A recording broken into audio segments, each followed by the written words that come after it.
Yeah, and then the hilarious fabrication turns out to be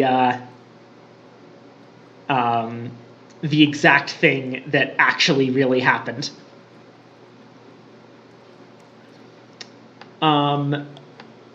Let's go ahead and put our ship in dry dock to repair it. Since we have come into quite a bit of money, we can actually afford the expensive repairs, Cotterell and Hathersage. 100 echoes, and our hull is repaired.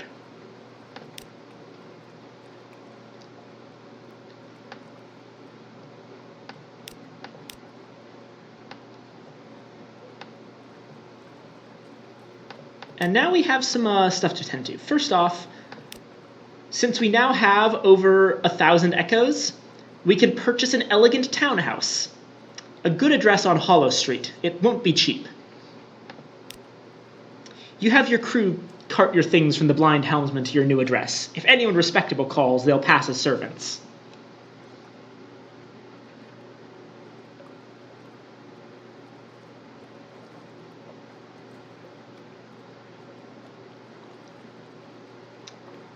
Yeah, I'm not entirely sure about the stream delay.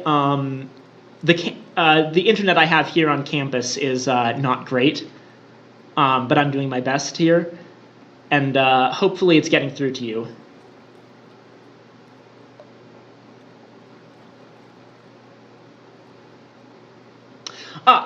Having a better house, you can do a thing in your house that reduces your terror in exchange for cash. The initial house, just a room above an inn, you pay 30 echoes to reduce 1 terror. This is terrible. You should never ever do that. But with the second house, the handsome, elegant townhouse, you can spend 100 echoes to reduce 15 terror, which is actually a pretty decent price.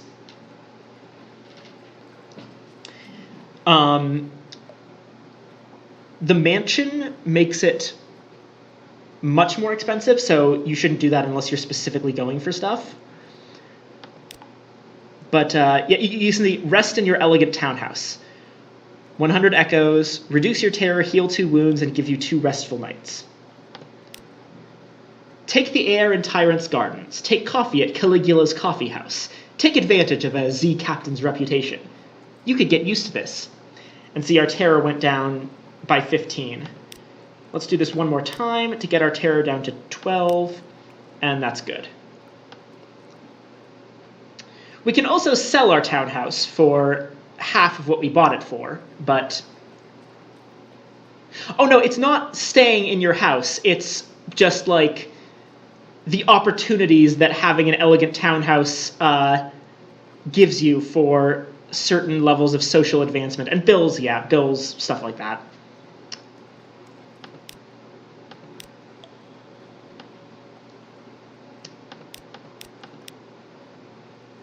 Yeah, parties and stuff. They mentioned take the air at Tyrant's Gardens, take coffee at Caligula's Coffee House. Like, those are respectable locations. Like, Caligula's Coffee House in the sister game is a coffee house / debate hall. So a respectable place. Anyway.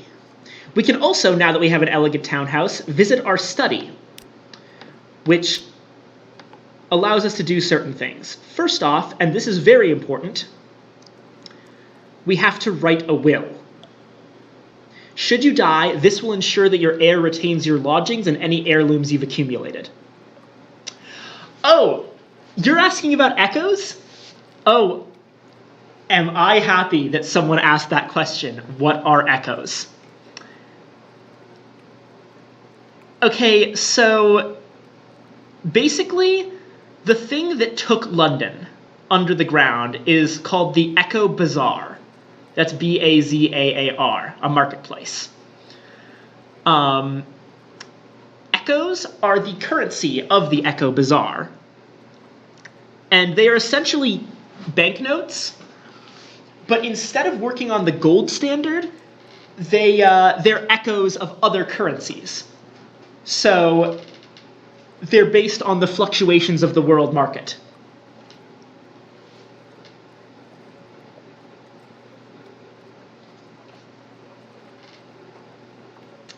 In Fallen London, there's actually multiple different kinds of currency for different situations. But yeah, echoes are complicated.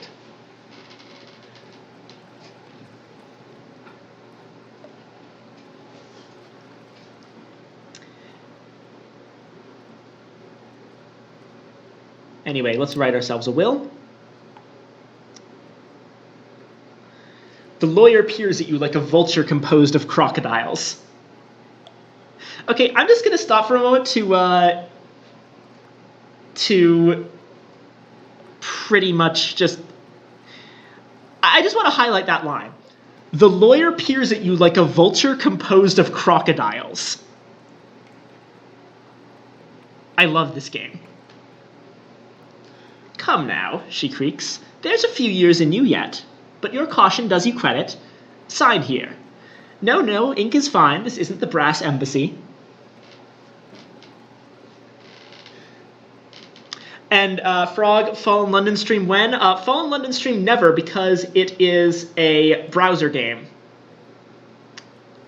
And would be basically impossible to stream.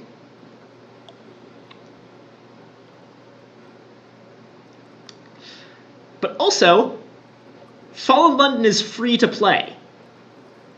Just go look up Fallen London. Make a character. You don't need me to stream it for you.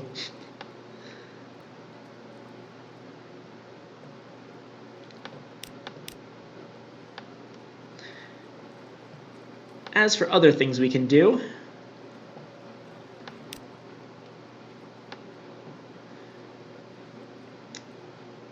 so going to the Avid Horizon unlocked the Christmas content. But Christmas Underground is a bit different. We don't have Santa. We instead have Mr. Sachs. Midnight. A presence dominates your lodgings. Its fur-trimmed robe is the red of blood on snow. Over your chair hangs a familiar brown sack, bulging with offerings. Londoners give generously to the crimson beast of winter. Anything to be rid of it. The figure stares into the fireplace, smelling of soft musk and harsh ammonia. I require a sturdy vessel and a captain. Yours comes recommended. You will suffice. So the thing about Mr. Sachs is instead of him giving out presents, you give things to him. He's essentially somewhere between Santa and a tax collector.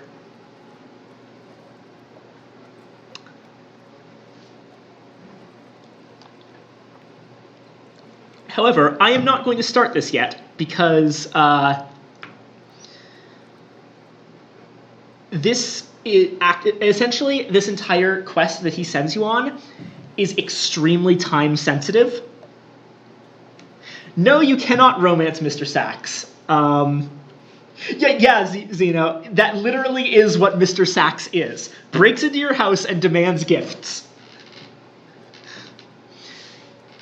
And yeah, unfortunately you can't romance Santa because, well, reasons. We'll get to this quest eventually, but I just don't want to do it now because it would set me back on what I actually want to show you. Mr. Sachs, take your leave. Mr. Sachs's displeasure is a shiver in your bones. Next Christmas, it would be wise to be as far away from London as possible. Polythreme is said to be at its least terrible that time of year. Return to your lodgings if you change your mind. We will be changing our mind later, just not now. See, reconsider serving Mr. Sachs.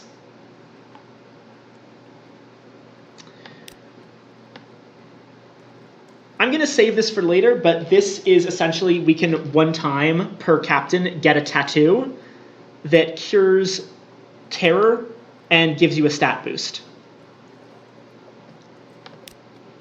And the Merchant Venturer An urchin tugs at your sleeve. Governor wants a word. A brooding figure waits at the lamplight's edge. I have need of a reliable agent. Failing that, an inventive one. Here are my requirements. He has very specific needs, but he'll pay much better than market rates, and he won't ask how you came by these things. So this guy will essentially ask us for certain objects, and will give us a better price than other places in the world. If he has made 2 requests, you can fulfill either one. He has actually made 3 requests here, and we can fulfill one of any of them. Skintalak. Port Cecil and the Principles of Coral. It's usually northeast or thereabouts. That's where Skintalak comes from. Around 1,000 echoes for 7. This one is probably our best bet. The other one is something romantic and approved or something romantic and smuggled. Basically, he wants us to get him either approved romantic literature or smuggled romantic literature. Doesn't actually matter which one. He pays the same for each. It's the reason it's 2 is just to make sure that no matter what kind you bring, he'll accept it anyway. So let's keep that in mind for later.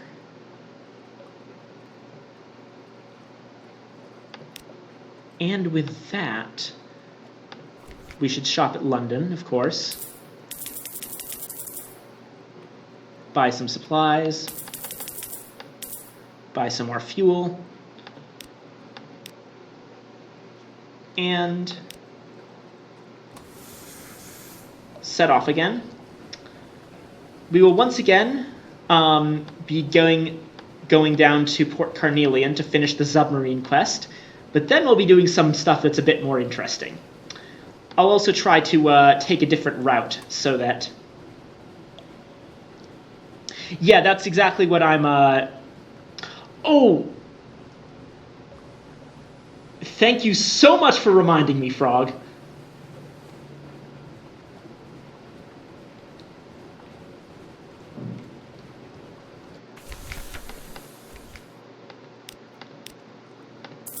I'm buying a flare.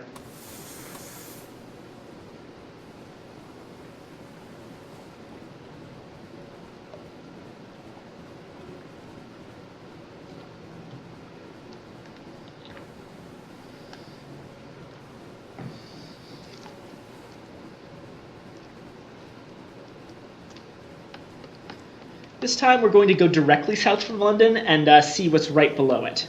And then we'll head to Visage and then Port Carnelian. We might make a detour around here so I can show you something cool.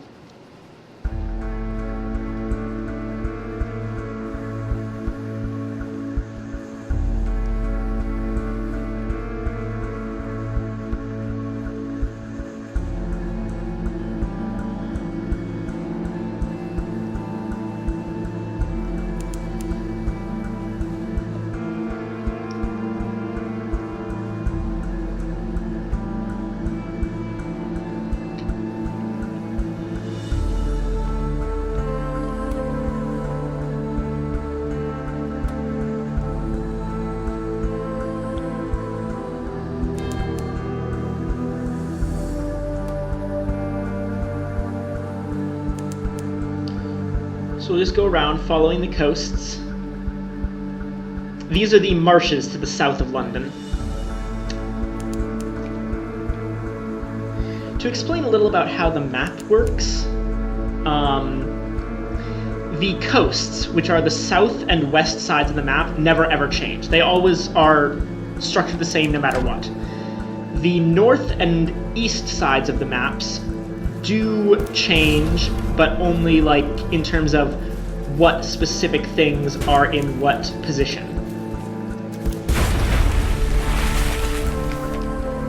Here's another crab. Let's dissect it. 25 fragments. It's the same thing as before.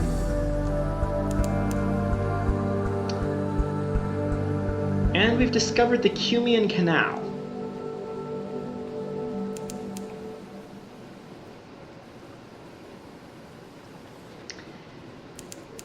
So, basically, you know how we're in an underground cavern? This is the way back up to the surface. It costs a lot to use, but it can get you some pretty decent trading opportunities later in the game. We'll stop by here to do a couple of important things. Basically, this whole thing is a gigantic series of locks that can slowly carry a ship out of the underground cave.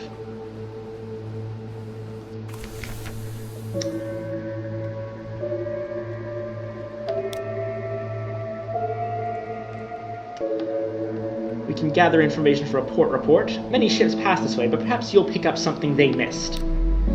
The gates open and shut. The locks remain free from sabotage. If anywhere besides London is safe in all the Undersea, it's here. The surface nations have an interest in keeping the way open. And we can also listen for surface gossip. A card game ends badly when one surface sailor knifes another for all the usual reasons. The other players scrabble from the coins that spill from her pockets, but you snatch up a scrap of paper they overlook. Curious markings. Dates, times, code names, spies work? It's not money. It's, you need 2 supplies and 22 fuel.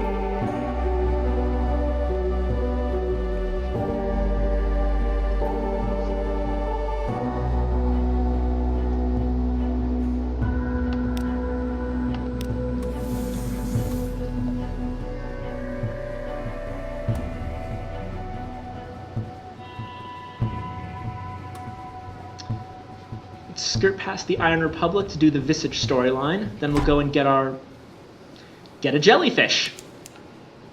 I didn't even see that there. Now, theoretically, I could use that flare in battle. Basically, it lights up the enemy and makes you find a firing solution faster. But I'm saving that for Visage, and I don't generally use flares anyway.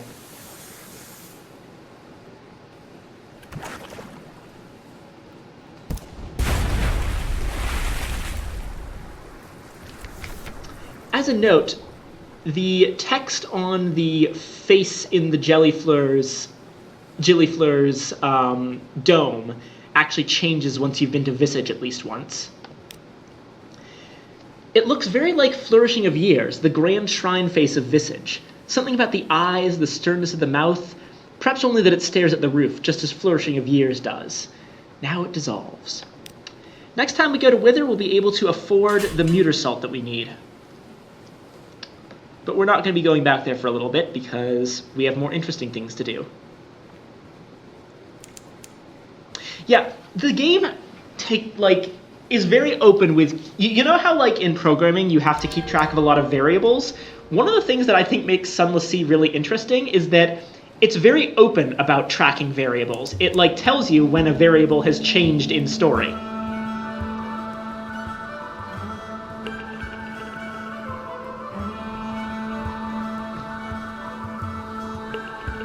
This can occasionally be used to spoiler things, but, yeah.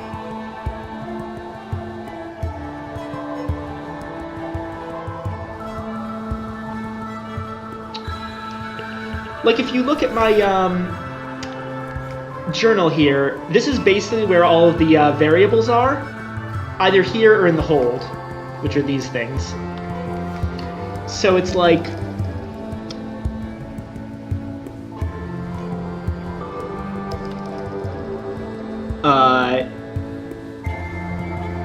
keeps track here that you've turned away Mr. Sachs.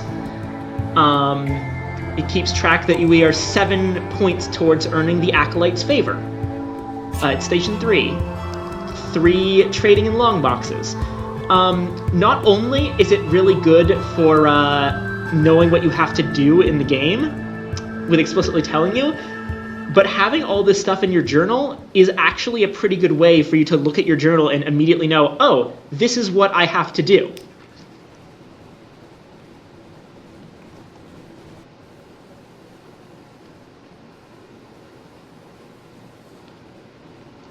Anyway, we can create a port report as usual. You're just in time for for Dreamer's Island. The Mask Island.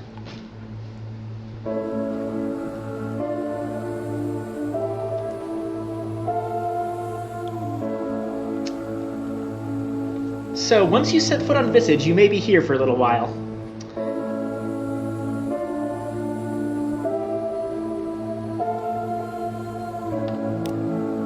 All those who enter must play their parts. The sign is visible only after you've crossed the threshold. Check in at the customs house. One may not wander Visage at will. On the lower slopes, stone buildings, flat roofs, archways. In the architecture there lingers a memory of lotus and palm frond. The hill above is a face, forever looking up at the ceiling of the Untersee. No one inhabits its cheeks or the hollows of its eyes. All visitors must pass, one by one, through a room guarded by a person in the mask of a moon moth.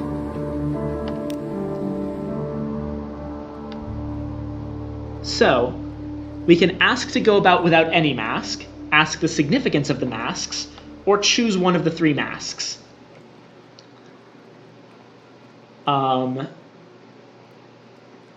So, since this won't actually do anything, let's see what happens if we asked to just... Your own fair face will do for you, thanks very much. Moonmoth unfolds and folds its wings. Not suitable, it says. On Visage, everyone is masked. To walk on the island with your own face would give scandal. Yes, what is it, Dreamer?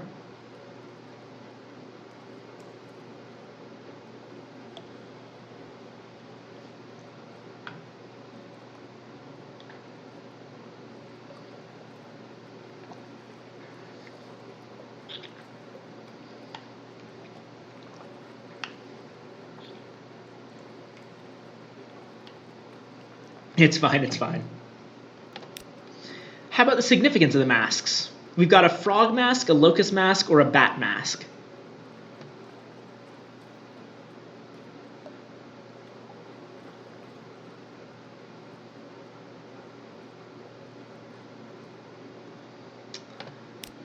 Moonmoth explains, each mask declares a different intention towards the denizens of Visage and must be accompanied by suitable behavior. The frog is for visitors who, though perhaps clumsy and unfamiliar with local etiquette, have come in order to observe local ways and to make uncouth comments about them. The locust is for those who seek profit in Visage and would carry away as many goods as possible. You prompt about the bat. Moonmoth hesitates. Bat is an ill-omened visitor, sent as a messenger or a spy. Bat always dies. So yeah, maybe we don't want the bat mask.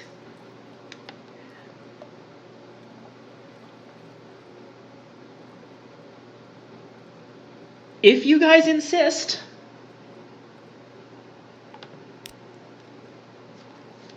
Moonmoth spreads and folds its wings. Are those part of the moth costume? It looks that way, but one cannot rule out the possibility that moth has real wings. My condolences, it says with polite formality as it sets the bat mask on your face and ties the worn leather straps around the back of your head. The inside of the mask smells of musk.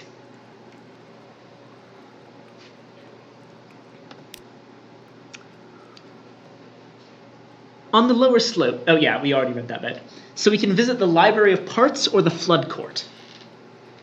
Visit the Library of Parts, so called because all the books are fragmentary, perhaps?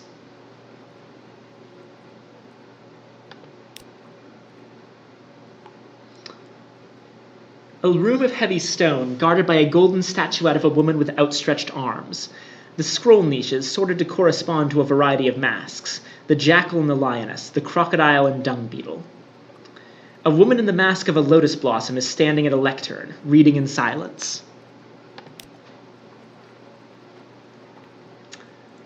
So because the masks actually, you often have very similar possibilities, but the masks change your chances of doing them. For example, since we're the bat, we're expected to try to steal things. Because we're a spy. If we were the frog who was just there to observe local customs and we tried to steal the scrolls, we would get kicked off the island, most likely.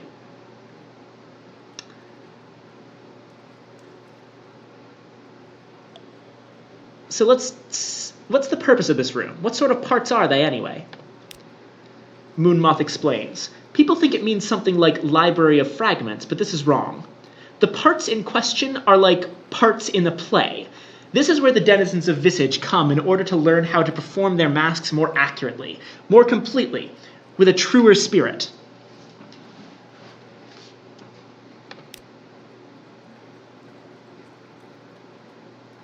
Steal what scrolls you may.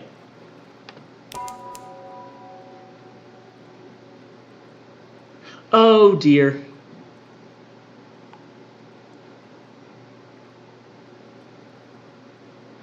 I forgot that it still does get you kicked off the island, but only temporarily. More of a locust activity. You go from niche to niche, putting scrolls into your pockets. Moonmoth intervenes. That is a locust activity, not proper for you at all. It expects you to spy instead. Then it expects you to be taken to the place of execution and hung upside down. This is what happens to bats in Visage. The penalty for misplaying your role is only a little better than the penalty for being a bat. You end up scarred and maskless back at the dock.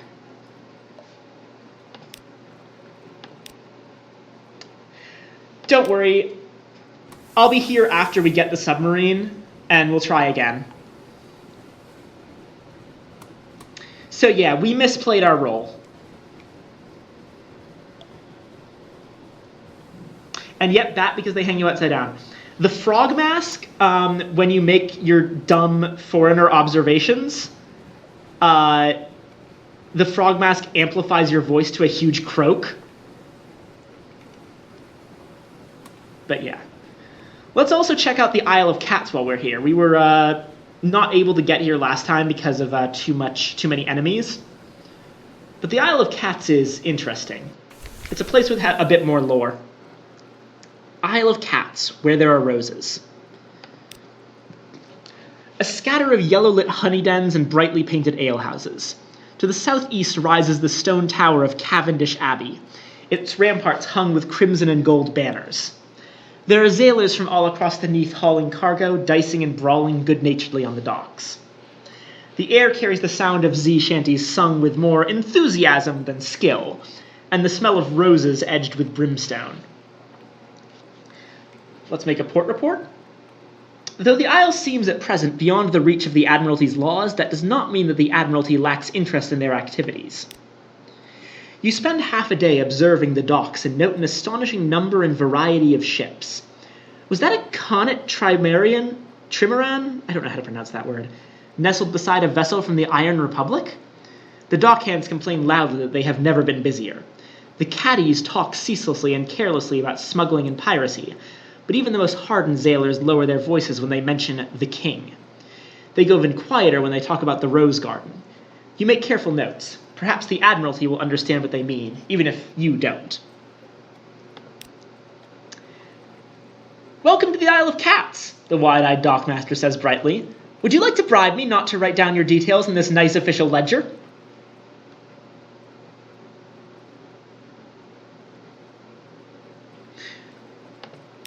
You hand over the coins and she tips you a sharp smile before waving you to the nearest alehouse.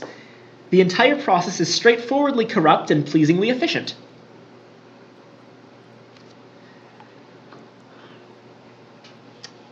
Roses are a very interesting thing in the Isle of Cats. But yeah, I think really a lot of the themes in this game have to do with the inspiration. If you read the works of Georges, what was his name? I think it's Georges Luis Borges. A ton of stuff, including the tigers and the prevalence of labyrinths and the mirrors in this game, are based on Borges' works. This game was actually made by an English professor, Alexis Kennedy, along with Fallen London, and they put in references to everything from The Wasteland to Samuel Taylor Coleridge to Shakespeare to the Bible.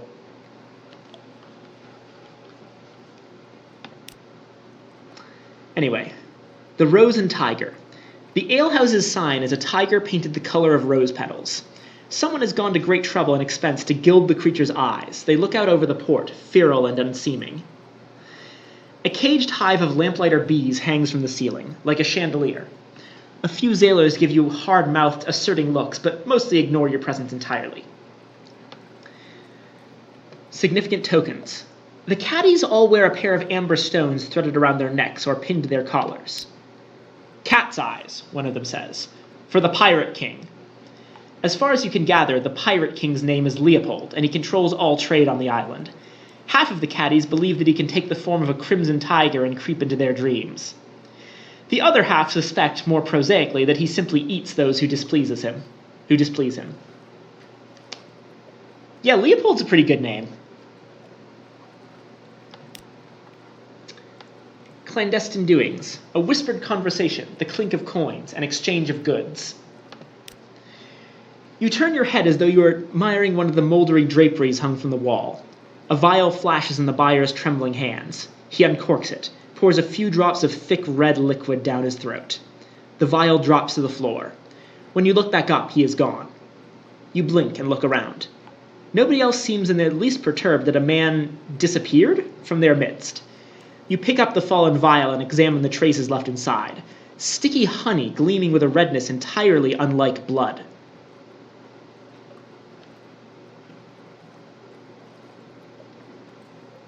I know where you're going with this, Zeno, and the King in Yellow is not a bad theory here, but the Pirate King is actually a human person.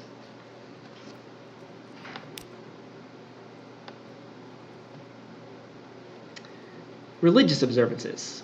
Hey, Dreamo, is that a crimson-veiled nun? But what sort of nun would be in a place like this?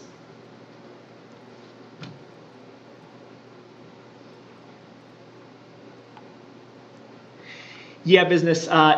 The Isle of Cats can be confusing if you haven't figured out what's going on yet, but there is an explanation. "A mellifluous sister, of course," she responds, performing a complicated negotiation between veil, thick glove, and a glass of mushroom wine. You ask what one of those is, and she snorts. "I'm glaring at you underneath this bloomin' veil." You act appropriately cowed, and the mellifluous sister thaws a little. "We are beekeepers and honey harvesters. The caddies owe their prosperity to us, and the Pirate King, too." She slips the last of the mushroom wine behind her veil, and the barkeep glides over to refill her glass, eyes respectfully downcast. Yeah, I am going for Xanthus King Leopold.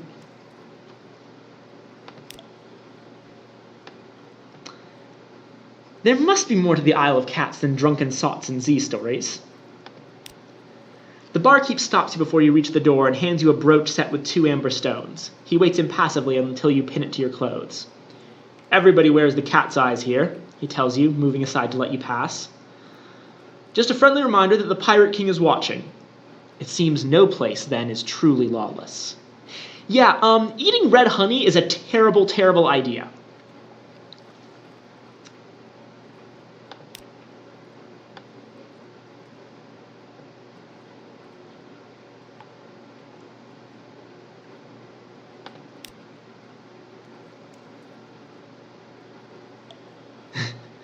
We can check out this place, the Honeyed Tongue. Basically, the first part of the Isle of Cats is getting up the Pirate King's notice so that you can get a patron. There's 2 patrons. One of them is from the Abbey, and one of them is this guy from the Honeyed Tongue brothel. But there's other ways to attract his attention. Entering the brothel is like sliding into the dream of a surface orientalist. Jewel-embroidered cushions, bright silk drapes, gilded statues of elephants, sun bears, and clouded leopards. Silver censers release curling plumes of rose-scented smoke into the air. The courtesans are red-lipped and coal-smudged. When you catch their eyes, they smile back at you with professional interest. I don't know what kohl is here. That's K-O-H-L.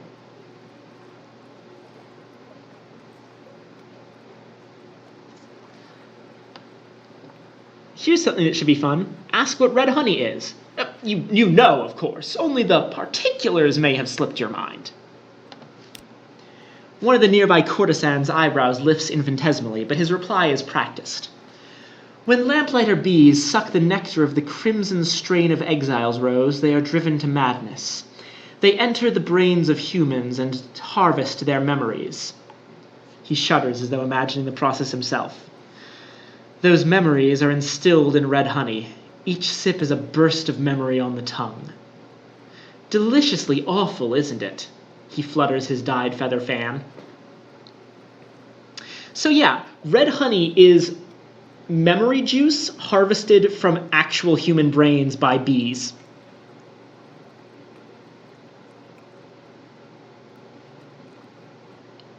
I don't know what song that is. I can't do that right now.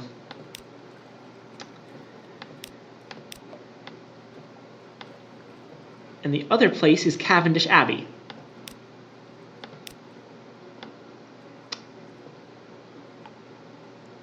We could give the Abbess recent news from London to get them Pirate King's notice, and you know what? There's not much else that...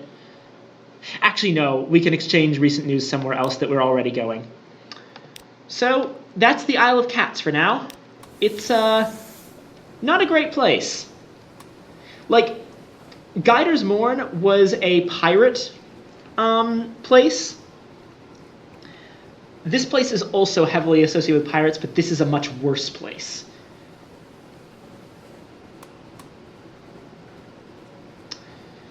So last time we tried to go into the southwesternmost corner of the map, we got stopped by a glorious frigate, which was a 300 HP ship that was shining and would have fucking destroyed us. Pirate King versus Pirate Poet? Oh, that is a very difficult question. I'd put my money on the Poet, actually.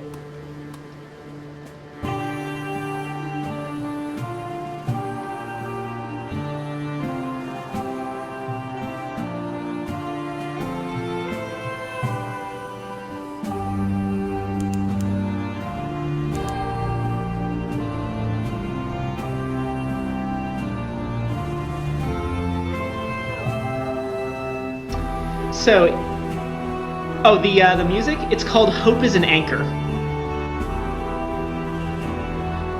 Oh, wait, no. That's the music in the chat. Anyway, check this out. This is the port of Grand Geode. I'm going to pause the game so you can just take a look at this. And yeah, I'll take a look at it later.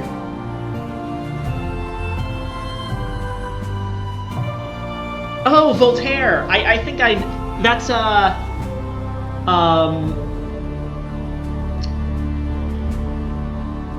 Because I'm Evil? Or what was that song by Voltaire? It's so easy when you're evil.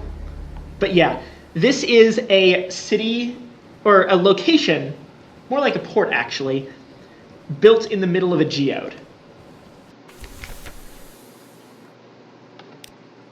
A naval base with the Royal Navy's emblems, curiously amended. Efficient, bright-eyed women and men work briskly everywhere you look.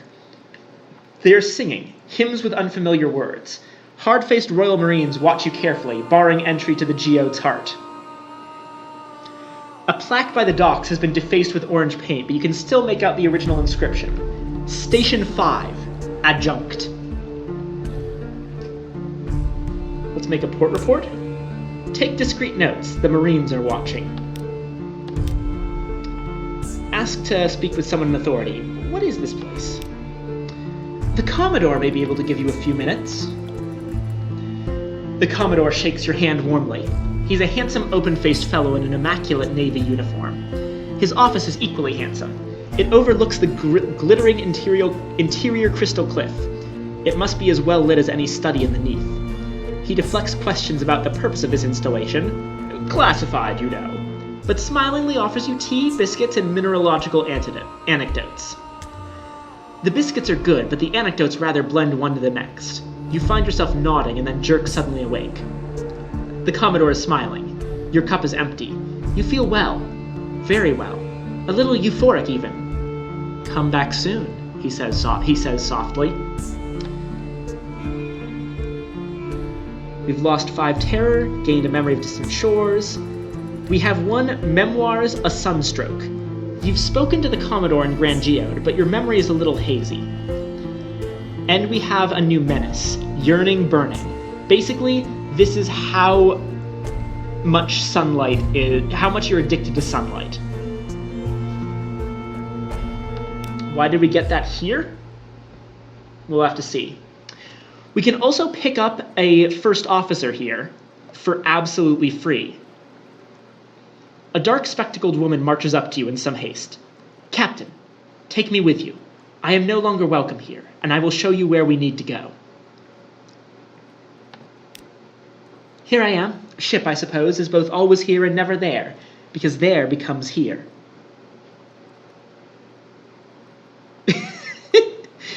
Yeah, we essentially got roofied with sunlight.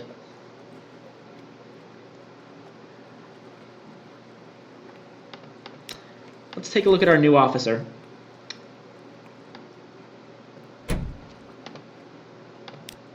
This is the Carnelian Exile. She has the discomfiting, even irritating habit of answering your questions before you finish speaking. Now, this is one of the hardest officers to actually finish their personal quest in the entire game.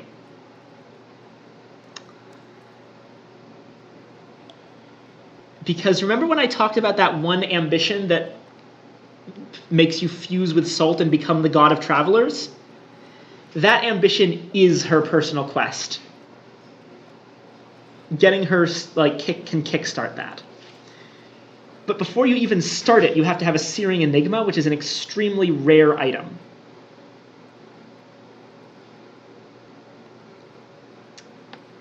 So we'll need to get that at some point. You know, if we want to do anything with her.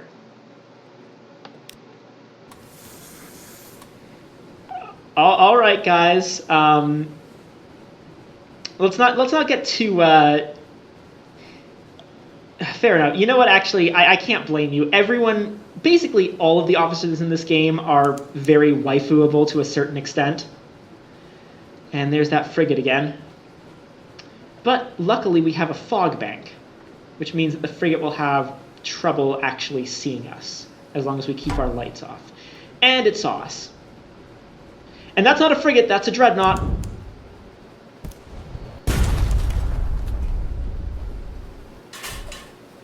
There's the frigate.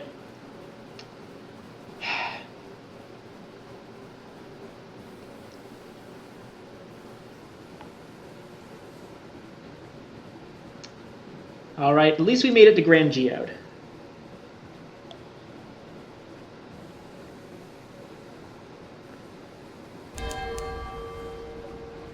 We'll have to check out the rest of that area some other time. Because there is something besides Grand Geode. And it's, you know, actually... Oh, why is the ship glowing? It's a ship from Grand Geode, I believe.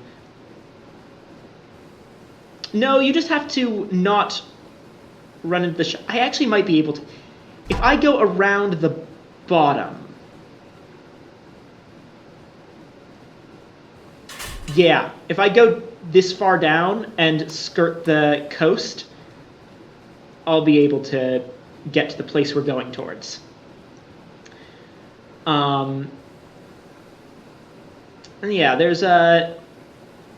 This is the absolute furthest southwest the map goes. And it's mostly Grand Geode here, but you've got like some crystals on the area. There's just some cool landscaping things, and oh yeah, the Dawn Machine.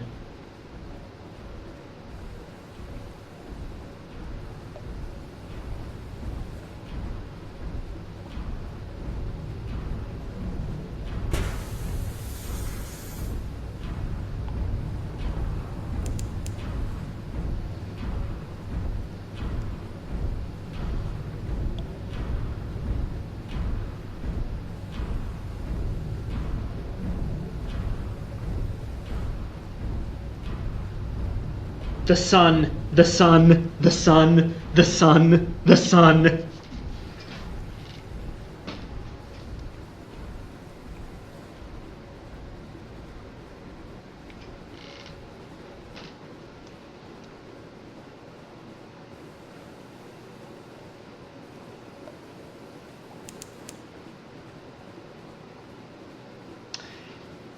if you get close to it, your terror shoots up. Like, it starts going at like 5 terror a second. You can also sail off the map behind the Dawn Machine, which is unwise.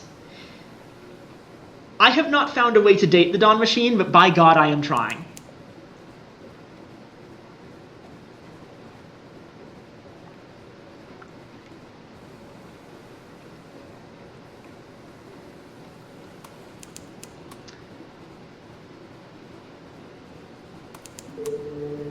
Oh dear, we have some bad weather conditions around Port Carnelian.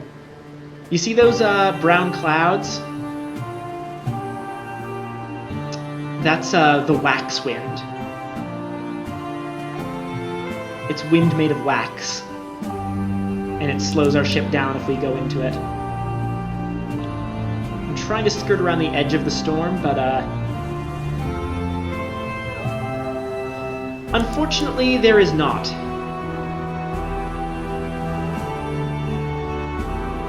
An option to have the journal text appear on the overworld.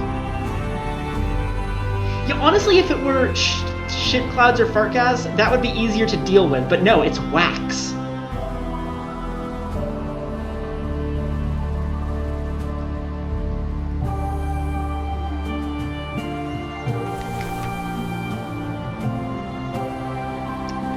Anyway, we have our Zonar schematics. You're brandished the pilfered Zonar schematics, the engineers cheer. They set to work immediately. Your ship is docked at the workshop and concealed beneath a set of awnings. Beneath, hammers ring, drills whir, mechanics argue, reconcile, improvise. From the outside, your ship looks largely unaltered, but inside, new pipes gleam. A satisfying lever stands by the helm, surrounded by an array of mysterious gauges and dials. This extends the shell hull, a weary engineer explains. Don't pull it until you're out at sea, eh? The fierce philanthropist offers you a sherry. We've done it, she says. To your new journeys, Captain, wherever they may lead. If you trade this ship for another, your chief engineer will automatically apply the submarine conversion process to your new vessel. Future captains can obtain a submarine conversion by returning to Port Carnelian. They will not have to repeat the quest.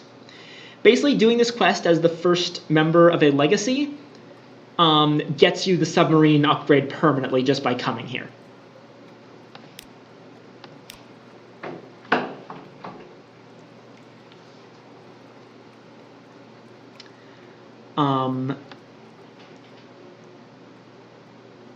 Now that we have a submarine, we can actually do some of these extra things. For example, pick up this gentleman, the incomparable Aurelian. With a satisfied nod towards your ship, the incomparable Aurelian slips the butterfly into a killing jar. He explains as the vibrant orange wings beat against the glass.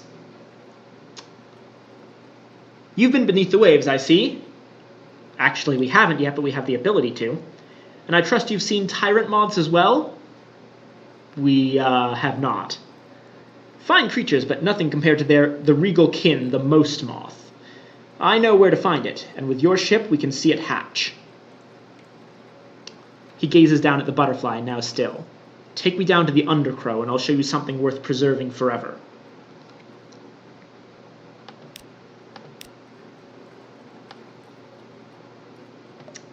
We can get a port report. Let's talk with the governor this time. The governor is very, very busy. An attaché offers you a bowl of sugared puffballs and explains the work the governor does among the natives. Got to keep them happy, what? After all, they are tigers. You can't kill the Dawn Machine, and you can't date the moth. Sorry.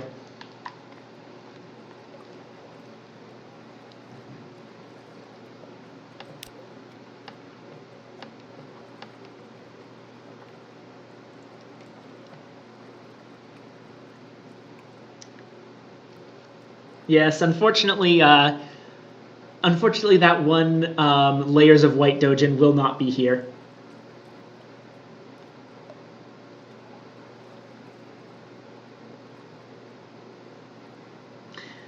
Well, actually, you know what? I guess you can technically date it, but that involves going behind it, and I don't particularly want to do that yet.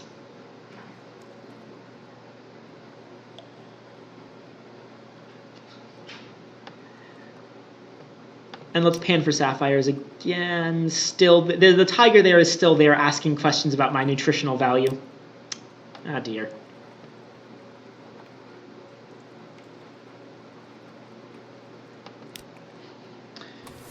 So,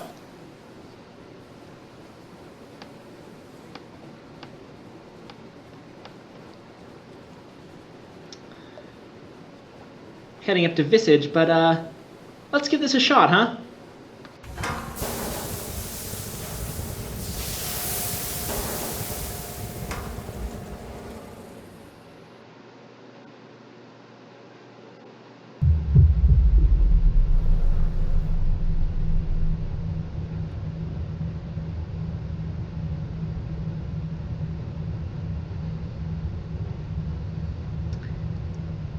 Yep, this is what it means to have a submarine. That's also what it means to have a submarine. Run!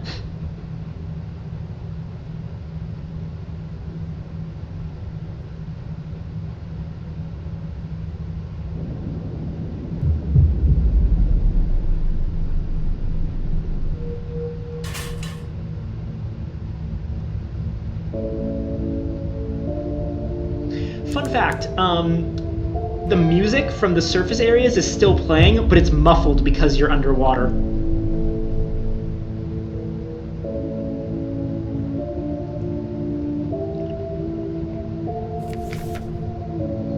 A rigid claw rises from the seabed. A colossal crab lies half buried in the sand. It's only recently dead, succulent flesh nestled in the brittle shell.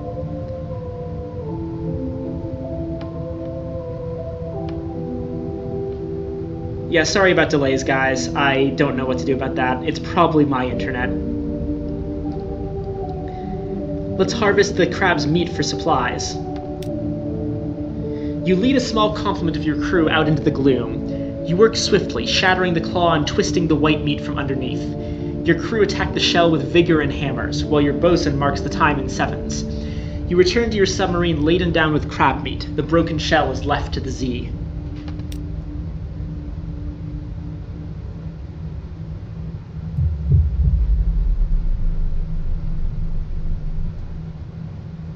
That's a mine. That's a thalate. Both of those are bad things. And in fact, I'm going to go ahead and get behind the thalate so it can't attack me as easily. Oh! That was close. Let's pull in at Rosegate. On the surface, Rosegate is the Reef of Roses. And it's basically just a large crimson reef. But down here, well, down here there's a cigar shop. It's not so much a port as a shop with a dock. Colored ceiling lights shine onto display cases lining the walls. A large shop counter dominates the room. Cigars, ashtrays, guillotines, matches, and carved boxes are all for sale. Each step here transports you into a new realm. At one moment, the heady aroma of summer flowers, then the earthy fug of fungus, the bitter warmth of morning coffee, the sickening sweetness of sweat and midnight honey. Go away, we're closed. The crotchety tobacconist sits smoking behind the shop counter. The ashtray next to him is stacked with cigar butts. I cannot assist you until my apprentice returns. Well, where did his apprentice go? I sent him on an errand. He just had to collect a parcel from... bugger, where was it? Either the Empire of Hands or the Tomb Colonies. He sits up and stretches. His joints crack loudly. I have very important work, and it can't continue without him. Please, unless you've news of of the boy, leave me be. Let's sample a cigar. It's 12 Echoes. The crotchety tobacconist cuts you a cigar and lights it. You draw slowly. Your mouth fills with a flavored fog, heavy on the tongue like honey liqueur. The tobacconist smiles. Your mouth will start to burn soon. Tolerate it. It's a transition phase before something rather refreshing. Ah, see what I mean? Just hold. And we lose some terror there. Nice. And of course, we can take a pamphlet, which is the port report. Neatly printed histories of the shop are stacked high on one of the display cases. A notice encourages visitors to take one. The pamphlet describes Rosegate as a cigar shop with a factory on the upper floor. True. Here they produce and sell an unparalleled variety of cigars. Also true. The tobacconist is described as a world-renowned figure, respected for his dedication to his craft and the brilliance of his creative vision. The pamphlet boasts that his genius will forever alter the tobacconist's art. Well, that remains to be proven. That's all we can do in Rosegate at the moment, but at the very least, we can get away from that monster.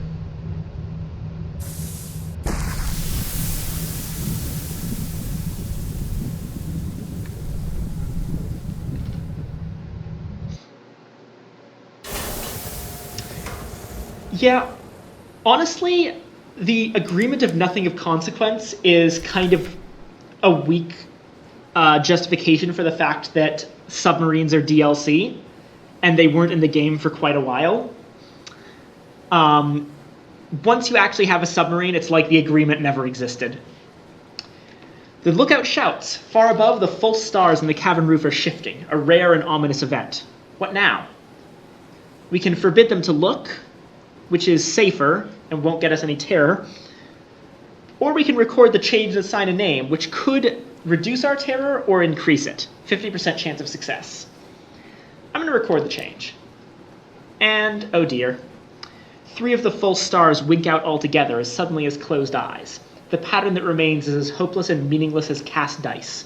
Somewhere, a sailor begins to sob.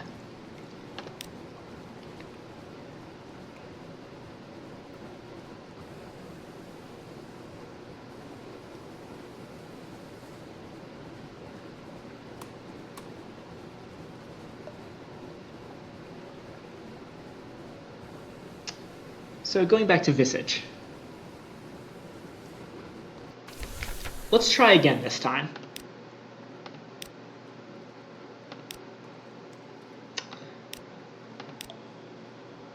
So we tried bat last time. Let's be a frog this time.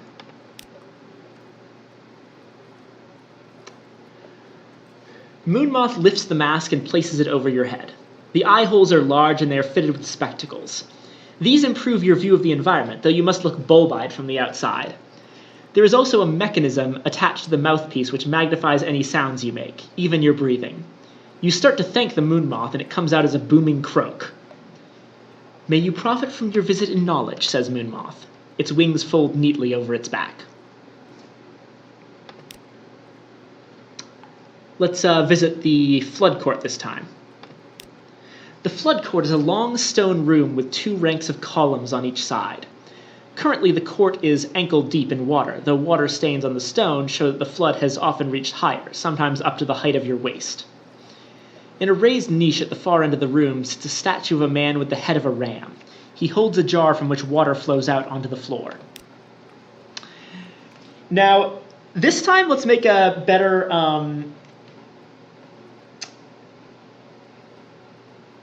attempt to play our character.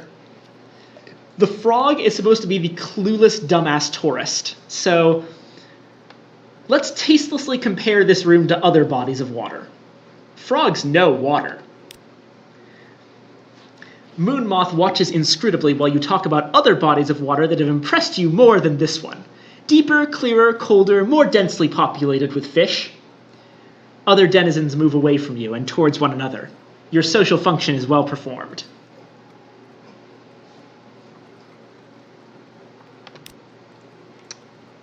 Now to the library. We've already been here, but now that we know that and have expertise in stuff, we know that it's actually important to not be unfrog-like. So we can't actually steal the scrolls as the frog now.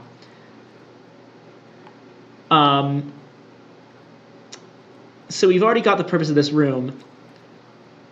Let's take one of the scrolls and start writing notes in the margins. Like a complete dumbass. Moonmoth is startled. Apparently no other frog has gone so far as to attempt to deface the library's holdings. It gets the pen away from you, expostulating. Later, you find it writing down a record of what you just did, to be added to the library of parts, a recollection of what can be expected from frogs. No, don't worry, Dreamo. That was actually a good thing to do. That was a thing that frogs... Not only have we performed our frog function, our part, but we have, in fact, increased the islanders' knowledge of the frog role. We made history.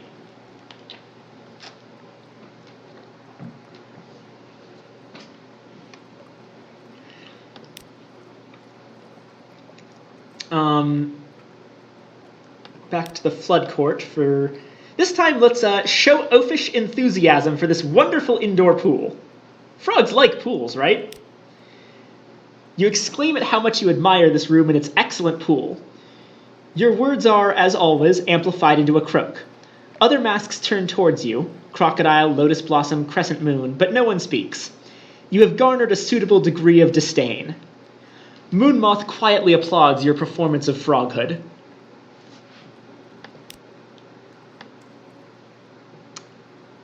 So now that we have enough expertise in parts, we can do this. Trade masks with the Moonmoth. It has been making subtle overtures for some time. You only now understand them. It draws you aside into a closet in the customs house. Had enough of visage, it tells you frankly. Here, you take my mask and pretend to be me, and I'll trade in the visitor mask and get on some departing ship. Get my life back. Its face... No, now you see her face is aging but unlined. A lifetime of never needing to use a facial expression. Well, Zeno, guess what? We are the babysitter now.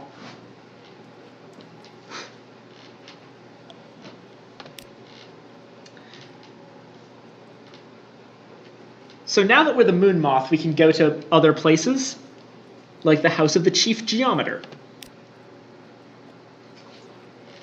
Each morning, the man in the cobra mask draws lines in the mudflat with a pointed steel rod.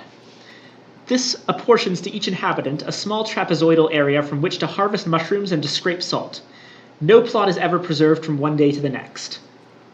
This man is the Chief Geometer, the keeper of directions, master of land measures and sea measures.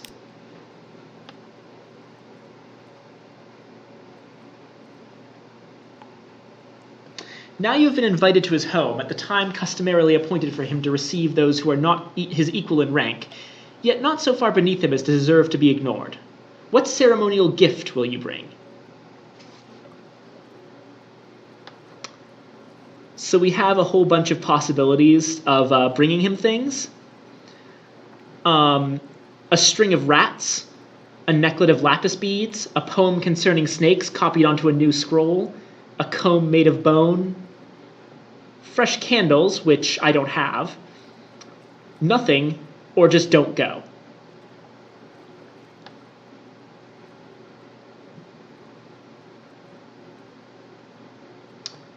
Let's go with a poem concerning snakes. He appears to be pleased by this gift, but it takes him aback as well. Several times he remarks that this sort of merchandise is something he would expect to be brought to the island by a bat. It requires a great deal of chittering and wing-folding to persuade him of your moth nature.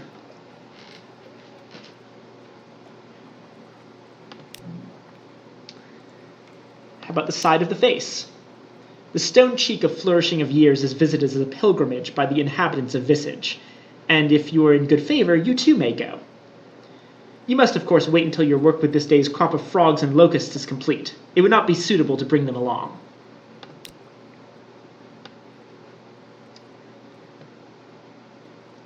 So things we can do here. Push a visiting bat off the stone chin. The visitor is wearing all black and keeps reaching up to scratch under its bat mask. We're not good enough at our parts to do this yet. Silently observe the attitude of the visiting lion. It is paying obeisance to the face. You contemplate the lion for some time. There is an arithmetic sequence of the count of bows that it performs to each feature. The eyes, the nose, each lip. It is hard to know whether Lion is meant to be her worshipper or her lover. Perhaps the two functions are not very distinct. When at last the lion's bows are complete, it passes you with a slight snap of its masked jaws. It was rude of you to stand there watching. The moth watches visitors. It does not watch citizens. To do so has violated the strictures of both of your roles.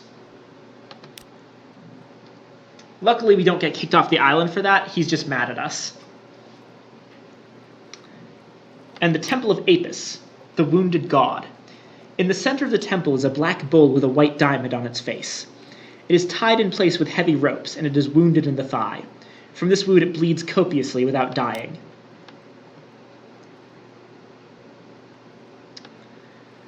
The only thing we can do, since we're too good at knowing what we're doing, is leave a token of offering.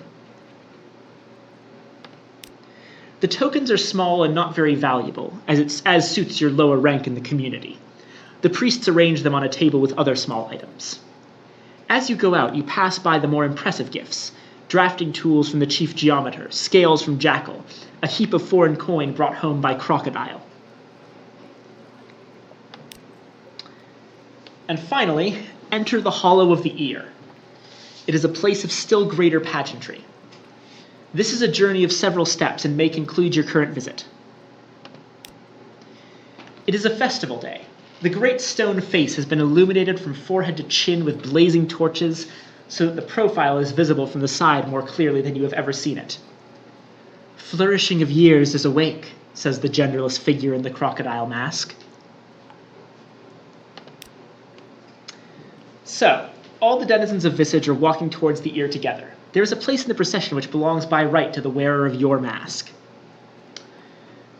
We can strip off our mask and get away from the island, fall in line with the others, or fall in line with the others and secretly bring a flare with us. This is why I brought the flare.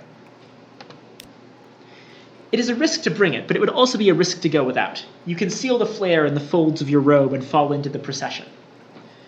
May your sins weigh as stone, says the man in the jackal face, as you fall in line ahead of him. The road you follow leads up through the switchbacks along the side of the face, and finally to the ear of Flourishing of Years, and into the cave that is her ear. The tunnel bends back on itself, and all lights have now been extinguished. There is nothing to guide you but the hand of the person behind you on your back, and the movement of the person in front of you. The one who walks beside you wears a bat mask. Fortunately, the floor of the tunnel is very smooth and presents no stumbling blocks. Sound carries strangely in this place, however. Sometimes you cannot hear your own footsteps, and sometimes a breath comes back to you, audible from someplace ahead in line. Continue. There is a secret in the dark. The footsteps of the people are steady and synchronized, and you go together. For how many years has this been done, and for how many will it be done in the future? Watch your step here, says Batmask to you in an undervoice. Its accent is the accent of Wolfstack docks. Floor is about to get squishier, and sure enough it does.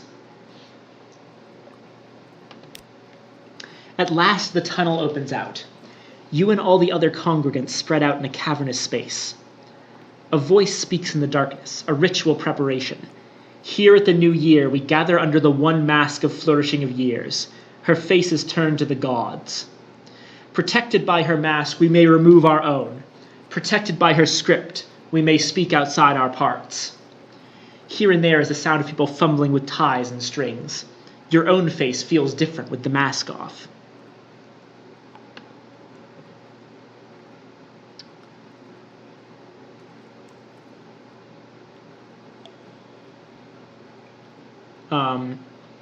The middle two are, one of them we don't have the option to, and the other will, I believe, end this prematurely. So we can wait and listen to try and pick up what they're saying, or listen to someone but do it in confidence to keep their secrets. But seeing as what we're going to be doing here with the flare, I'm actually just going to do the first one. You move stealthily through the dark, hearing one knot of conversation and then another. The secrets exchanged do not offer much leverage. You can't see the owners of the secrets. Here and there you might catch the smallest fragment of something that might serve you on a future occasion. The memory of a voyage east, a half-rumor about the Carnelian coast, a muttering about the Admiralty. The hour of confidence is drawing to its end. If there's anything else you need to do, now is the time. We can do nothing, let the ceremony end according to the proper rites, or shine your flare on either everyone or the bat-faced figure that was next to you. This will absolutely get us kicked off the island, but it's actually the better way to end this storyline.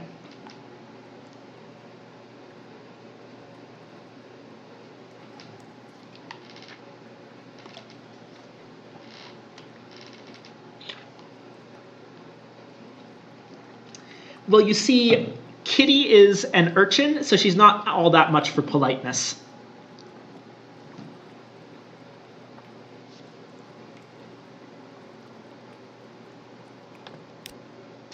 The light is so sudden, so searing that someone screams. All around you are all sorts of things. Some are human, but you see other faces, rubbery, clay, some unrecognizably altered.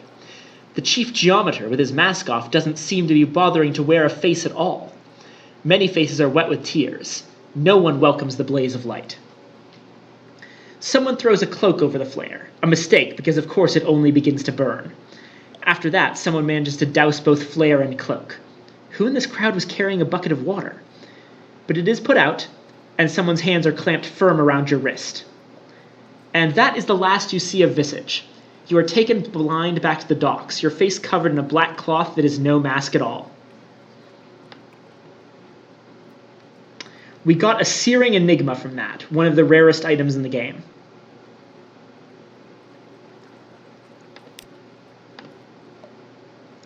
And hey, we can pick up this guy at the dock. A wandering parson seeks passage to the Church of Low Barnet, beneath the Z just outside London. His suit is well tailored for an itinerant preacher. His cufflinks wink with sapphires.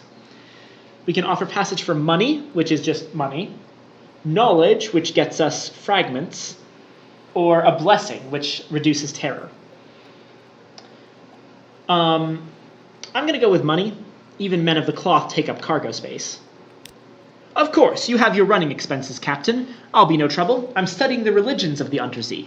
By extracting the most admirable elements of each, I mean to construct a modern, superior faith. For the spiritual nourishment of my congregation, of course. His cufflinks gleam. Thoughtfully, he pays his fare in advance.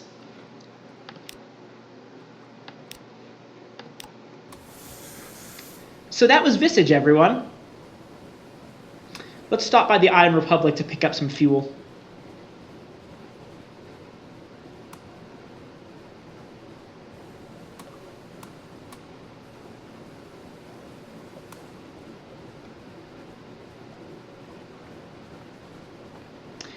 Don't worry, we'll be back, Dreamo. There is still some stuff to do there, and there's still interesting little things you can do. The unfortunate thing about Visage is once you've done the storyline, there's not much more to do there, because there's not anything you can really get there in terms of actual resources. It's basically just there for the story, but it's a damn good story. Hull's fine. I'm going to go back to London fairly soon, and then we'll set off for the probably last time this stream to get to the place I promised last time I would get us to. Let's buy our fuel.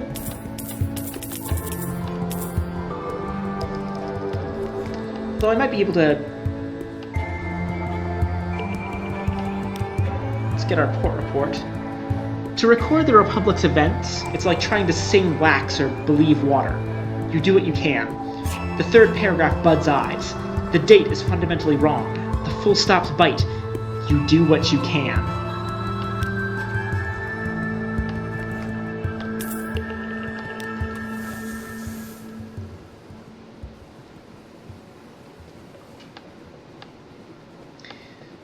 So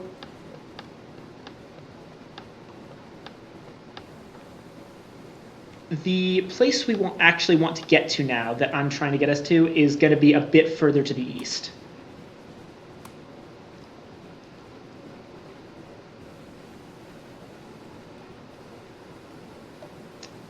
We've got enough fuel to probably make it there.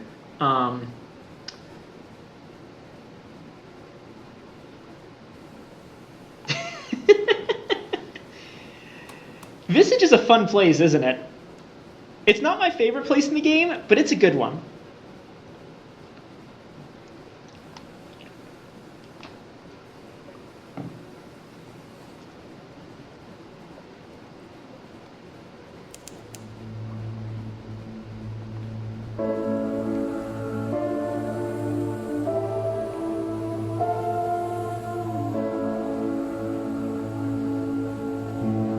Oh wow, that's I'm not sure if that's illegal or not, Dreamer.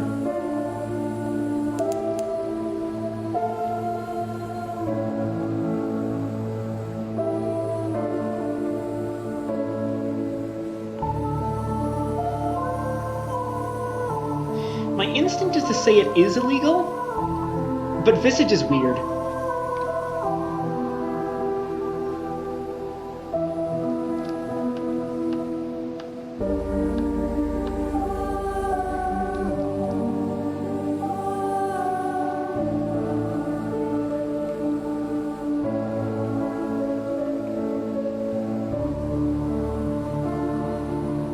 Oh, I just realized I've forgotten to show off, since I know the map well enough, I don't really need to use it, but I've forgotten to show off what this bat icon does. What it does is send out a bat scout that tells you the location of nearby islands.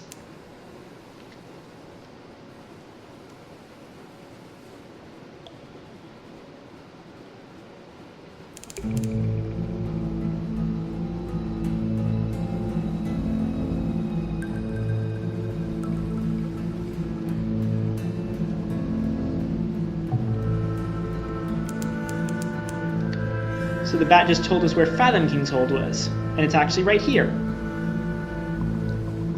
Remember those drownies, the drowned zombies from earlier? Lorcansport, named after that most enterprising of drownies. Phosphor cells burn green, somewhere below the king waits. Now, we can have an audience with the Fathom King for the cost of one Z story, but like I've said before, we need those, so all I'll do here is compile a port report. It's good to know where this is, though, because this place will be highly important later for our ambition. And I believe that's an Alceus-class corvette.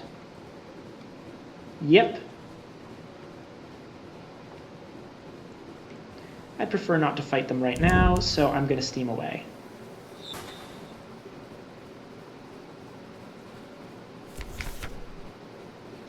Bloody hell.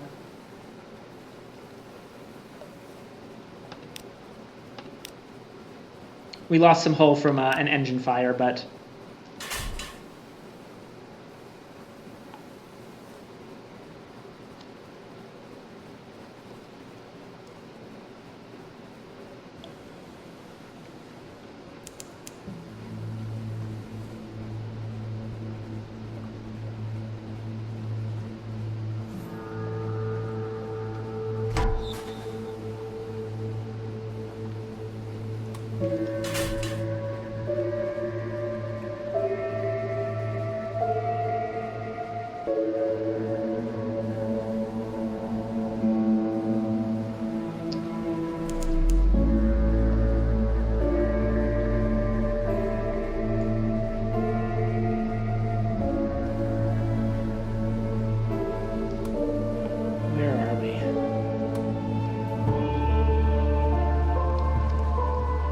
Oh!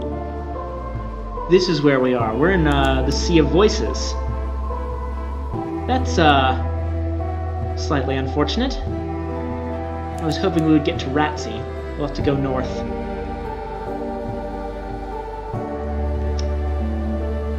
So if you look in my light cone, you'll see that in the Sea of Voices, there's moving faces on the seafloor.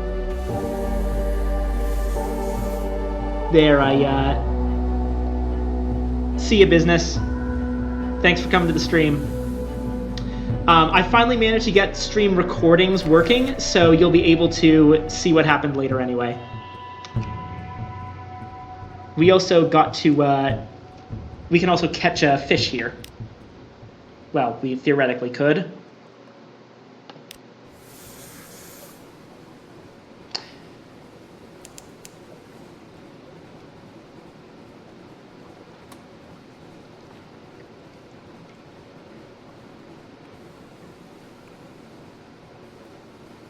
Pulsating, you mean the thing that we tried to catch? Yeah, no, those are faces. This is Godfall. Sometimes, just occasionally, bits of the roof fall off. Be glad you weren't here when this one did.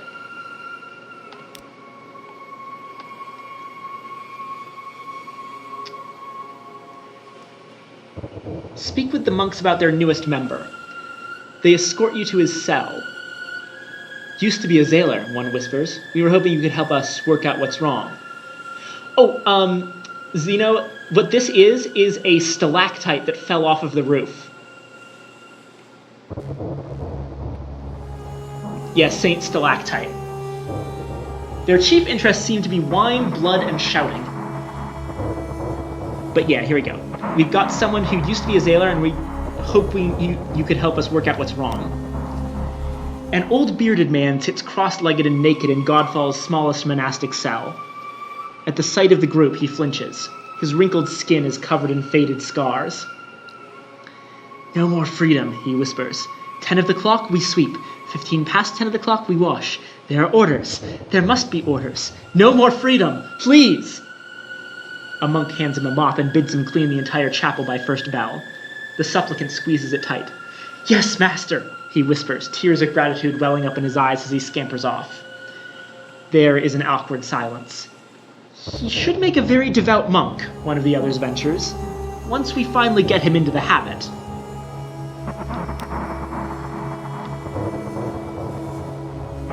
Let's get a port report from Godfall. They're eager to talk about their history. The stalactite, they assure you, is one of the citadels of the starved men who dwell on the roof. When it fell, a few of its occupants survived to become the monks' progenitors. How does that work, you wonder, with their vow of celibacy? They become vague and are suddenly eager to speak of the details of passing shipping. We can also here offer them a hunting trophy as a gift for their collection, in exchange for one of each story and 7 fragments. The trophy inspires the monks to feasts of bragging. This one broke a giant albino more's neck. That one wrestled a heptachir. A third punched his way out of a bound shark. A fourth, and so on. You are largely forgotten, but there are truths of note in among all the tipsy boasting.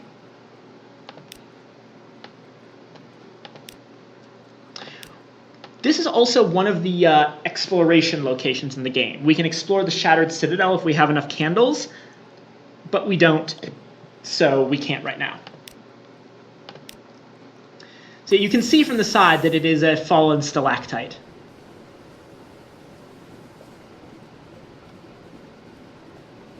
As for what was going on with the naked guy, we'll be finding that out very soon. Oh, the Godfall, the monks.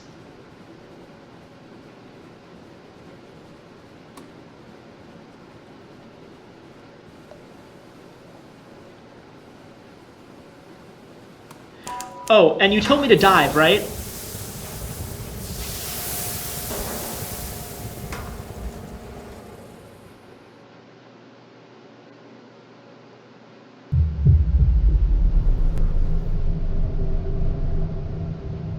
There's the face. It's somewhat covered up by weeds, but you can see them moving. I don't like to go through here, but this will damage our hull a bit, but we got torpedo components out of it at least.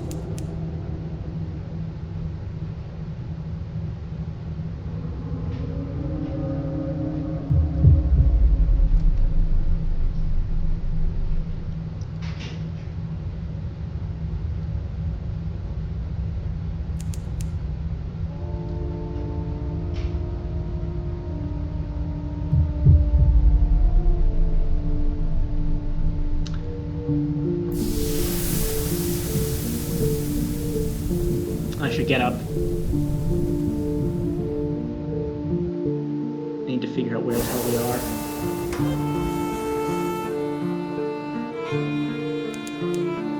Oh, this is a random place. Let's see if Ratsea is to the north.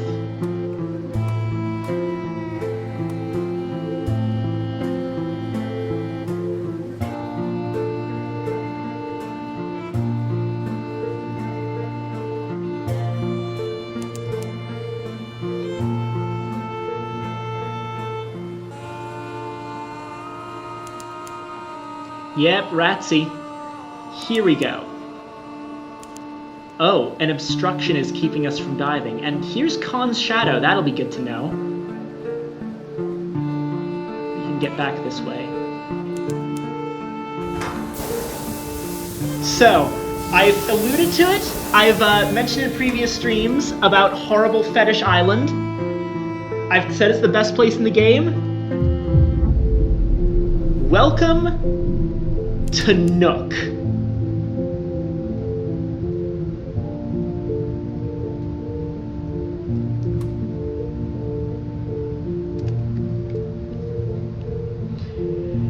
This is a settlement built into the throat of a giant sea monster.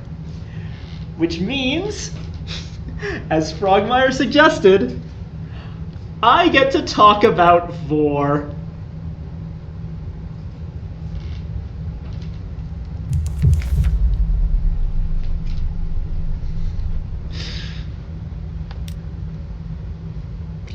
A gap in this colossal Z monster's throat has been forced open with thick heart metal beams. They strain under the pressure, but hold. As you pass through, your submarine lights pass over a message carved in a floating piece of some unfortunate hull. Beyond is Nook. Beyond is freedom. Beyond is... the rest is scratched out. Enter Nook. Water presses against the airlock door. The breathing and slithering of the beast gives it the rhythm of a drumbeat. You don your heavy diving suit and give the order to cycle the airlock. Water rushes in and you begin the slow swim down into the port. It soon becomes obvious that you are overdressed for the occasion. The people of Nook swim and breathe in the cloudy maw water with no apparent discomfort. Most are naked, with just a few clad in rotten rags that stream from their skin with no concern for modesty. None will communicate with you, if they even can. Those who acknowledge your presence just laugh silently at your bulky suit and unnecessary air hose. You need a different approach. Descend naked into Nook. You undress, every button, every stitch. The door opens. Ice-cold water rushes upwards. Instinct holds your mouth shut. 10 seconds. 20 seconds. Your lungs burn, holding in that last gulp of air. Your legs thrash. You can't hold it in. It escapes. You're choking on water. It forces its way into your lungs, the taste of burning salt suffocating every attempt to gasp, scream, or... Then, through the exhaustion and panic, you realize you're breathing. It's hard work. Your lungs fight against the weight. But it's enough. You can tolerate it, at least for now. The liberal application of wine will make this process easier. In the future, bring a cask. The beast quivers with distaste at your trespass. A torn, pinned-back cavity in the flesh wall offers access to the city's monstrous host. Razor-sharp teeth the size of buildings jut from fatty, garnet-red flesh. Many teeth have been quarried out into homes, barricaded by scraps of wood from shipwrecks. Yeah, it's alive.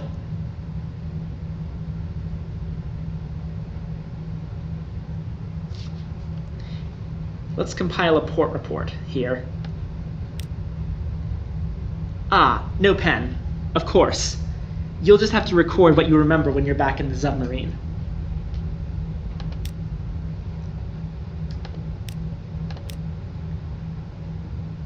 Gaze up through the maw.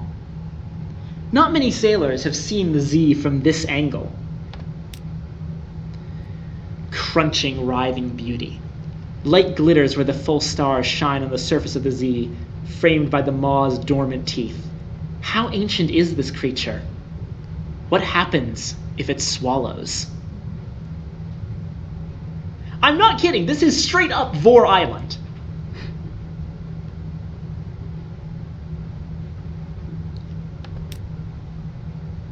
Investigate an etched tooth house. A flinty latitudinarian keeps its upper cavities filled with compressed air, allowing a number of activities otherwise impossible in watery nook. The external surface of the tooth is covered with engravings. Rows of battling soldiers, some with the heads of dogs. A mountain ablaze. Ships riding on a river, and each ship has a human mouth. You swim inside and up to chambers of eggy air. I don't believe the beast can swallow.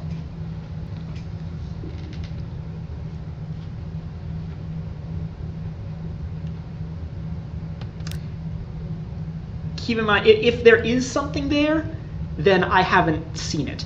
Although, here's a fun thing. You can game over a nook in a different way.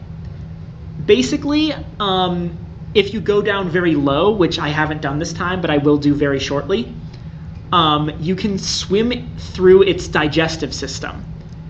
And the water gets more and more acidic. If you keep going and get unlucky, you can take wounds, and if you get 3 wounds while in the creature's gut, then you just straight up die.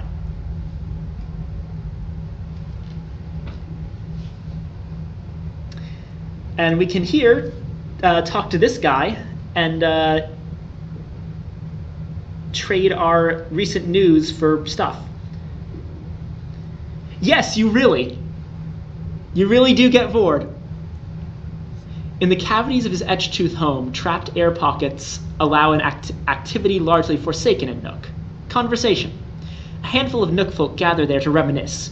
Brevity is admired, the air is precious, and rapidly fouls. The latitudinarian watches and listens. He keeps a merciless peace within his house and cares not a damn for what happens outside it. Tales of Dahan and Antha and Eigel, of drownies and lorn flukes and salt. So we trade recent news for 2 of each story type.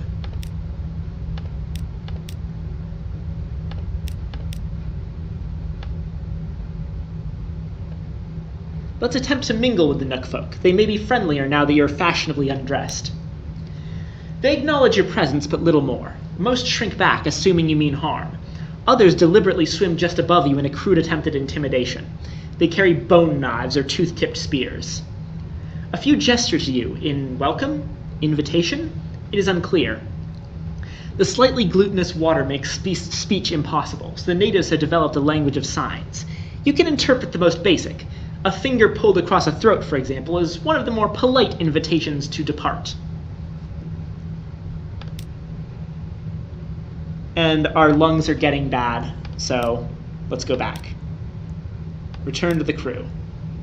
Good, all is well. Anything that happened in Nook shall remain in Nook. However, we actually, because I still had this, we have a cask of mushroom wine. So we can go right back in and get more time there.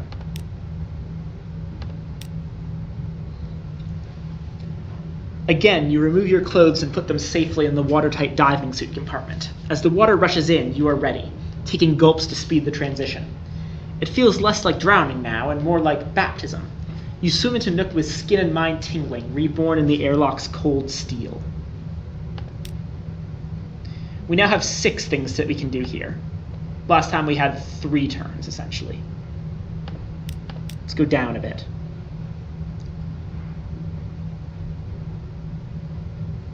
And down further. Few Nook folk swim this deep, where the water is foggier than a London pea super. Foul gas bubbles up from the beast's gut, acidic enough to sting your eyes. Let's search for some phosphorescent nodules first. 3 should be good. You harvest a handful of the nodules. If you mean to venture deeper into the gullet, where there is only darkness and eye-burning waters, you'll need plenty of light. One more time. Oh, shit! Not a nodule, not a nodule! Instead, it was the lambent eye of a giant leech creature which almost bit your fingers off. You managed to wrestle it into submission. It seems the Nook folk are not the only ones to call Nook home. Alright, we got 5 terror, but we also got a live specimen. That'll actually be important. Those are hard to get. Well, let's not beat around the bush any longer. Let's just straight up swim into its stomach.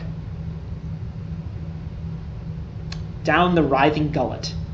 This beast is at least centuries old. Its stomach passages are a labyrinth. Who knows what might be lodged in there?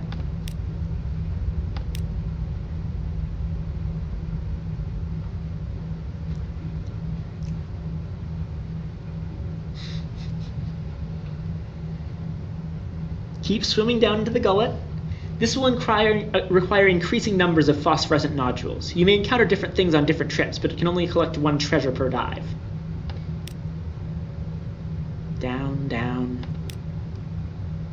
Slipstream. There's no treasure here, but its swift downward current promises a faster journey.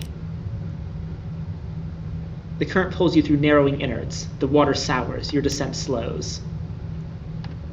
And again. Unfortunately, it seems like we might not actually get anything here. Yeah, no. We didn't have enough tolerance for the water left to go all the way down. So unfortunately, we need to return. But we made it a couple of moves down its stomach. So that's something.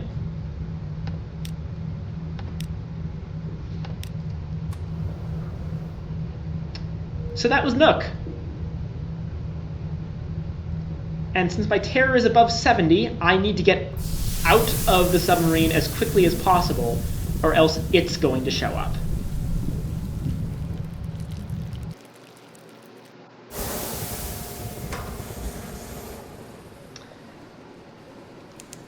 We should probably get back to London.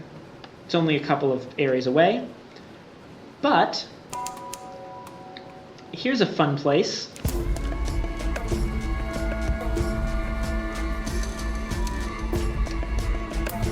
Remember how we've been talking about the Khanate, the Mongolian settlers from down here?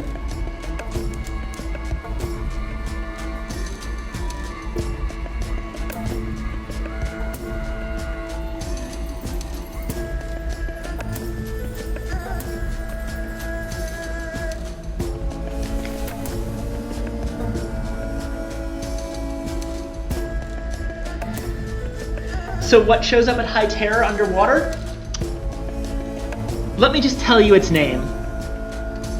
The Constant Companion.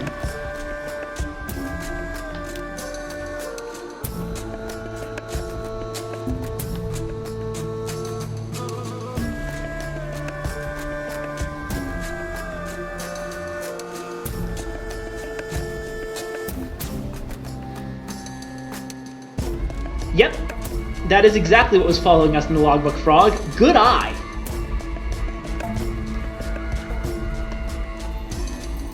Anyway, Khan's shadow is a place just off of the new Khanate. And he wants us to get a jar of tether from the city of Rak. We'll accept that for next time.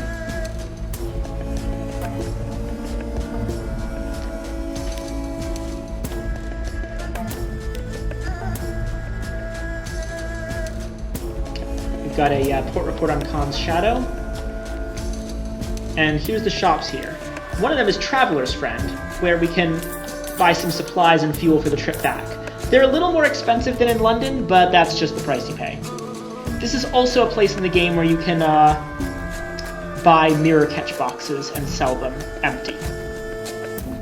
I'd also just like to note a thing we can sell here, a mirror catch box full of very angry dream snakes.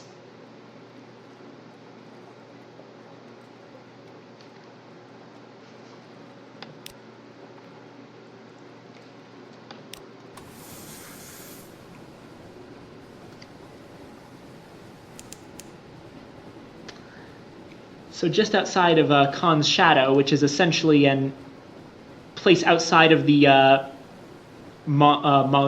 Khanate Mongolian laws, we have the actual place. Welcome to Khan's heart. And Khan's glory. They're right next to each other.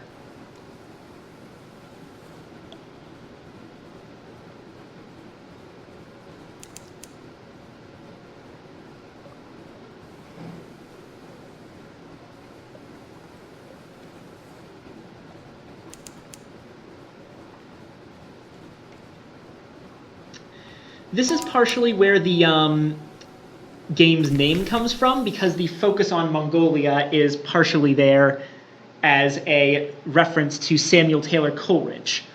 The name of the game, Sunless Sea, comes from Coleridge's poem Kubla Khan. The first stanza of Kubla Khan is as follows. In Xanadu did Kubla Khan a stately pleasure dome decree, where Alf, the sacred river, ran through caverns measureless to man, down to a sunless sea.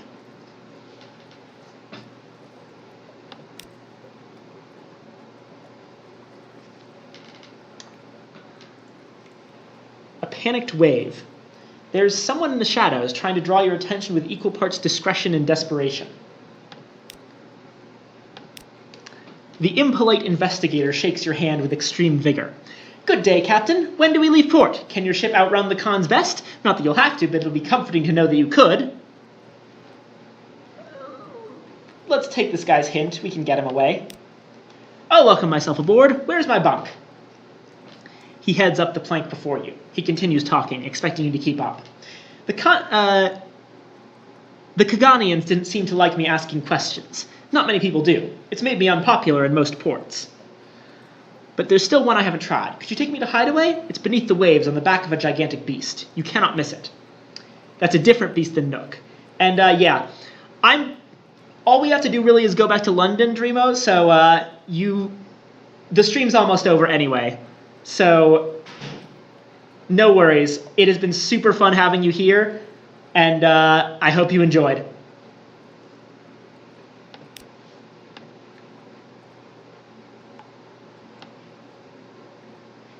There's really not much we can do here in Khan's Heart besides try to get a port report, but it's a very valuable port report, but since we're basically spying on them, it's hard to get. But we succeeded. Yeah, I'll just get us back to London as fast as possible after this, because there's not much else to do. I might pick up 1 or 2 port reports, but I can do that very quickly if I'm not reading things out loud.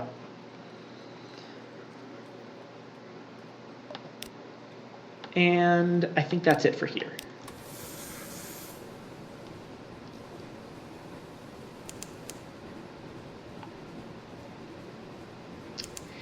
And yeah, it's actually about dinner time at university, so it's in my interest to stop soon as well, because I would like to eat something.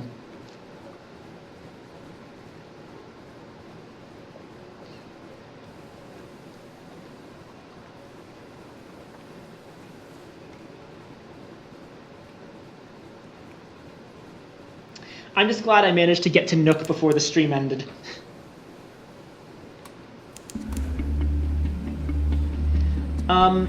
I think next time we'll probably try to get started on the actual story of this game, the ambition that we're pursuing. And yeah, basically just take care of that.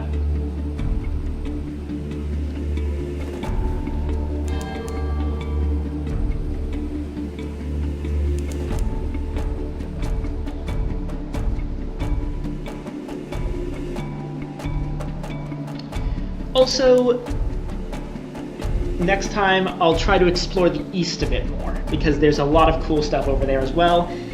And also, we'll take advantage of our new submarine and attempt to explore a bit more of the seafloor.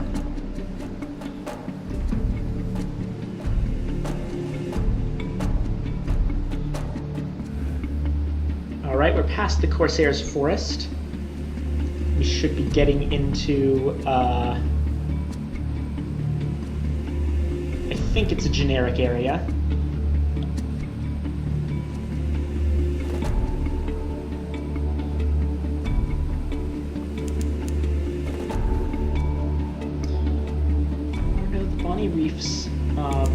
this is, where is this? Demo's Gate! Oh, actually, that's useful for us. I didn't realize it was so close.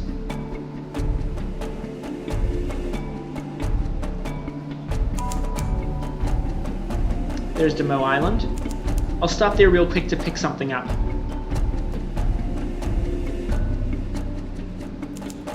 And yeah, unlike the first stream, which I hadn't gotten the recording stuff down yet, anyone who has to go will be able to watch the video later, so that'll be fun. We'll explore Demo Island in more detail later. For now, I just want to get my commission.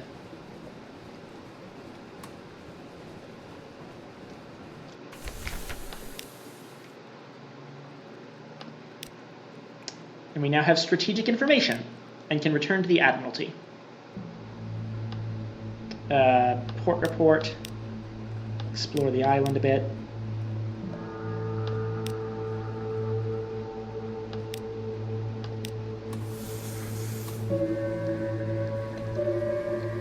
And now we can basically head right back to London.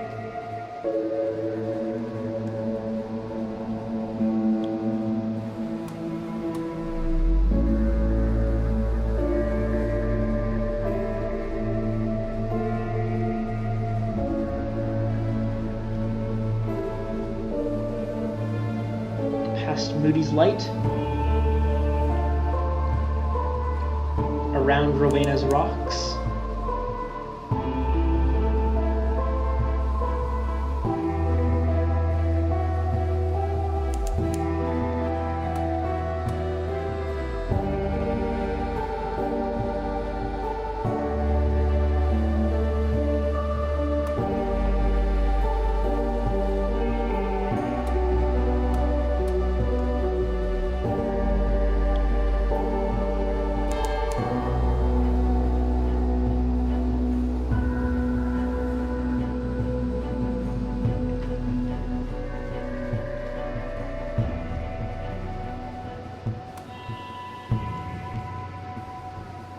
And we're back at London, with 1 fuel and supplies to spare.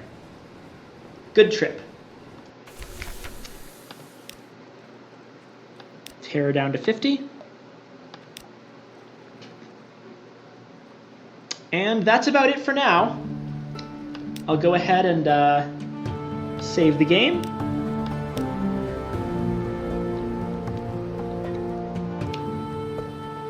And that is it for this stream, guys. It has been, anyone who's still watching, it has been super fun having you here. I'm glad I got to show you so many cool things in Sunless Sea. And I probably won't be able to do this again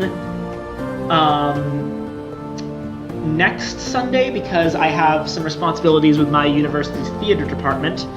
But at the very least, I will definitely be able to do much more of this over the summer, when I should be much more free. And possibly before then as well. We'll see. As I said, if you have missed anything, or if you want to watch something again, just go ahead and check the videos tab. And yeah, no problem, Frog. I love showing this game to people.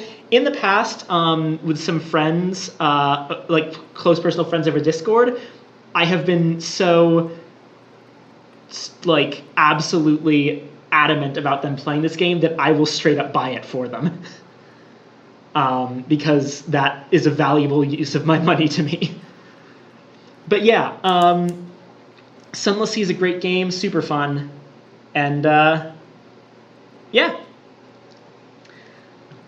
See you guys later.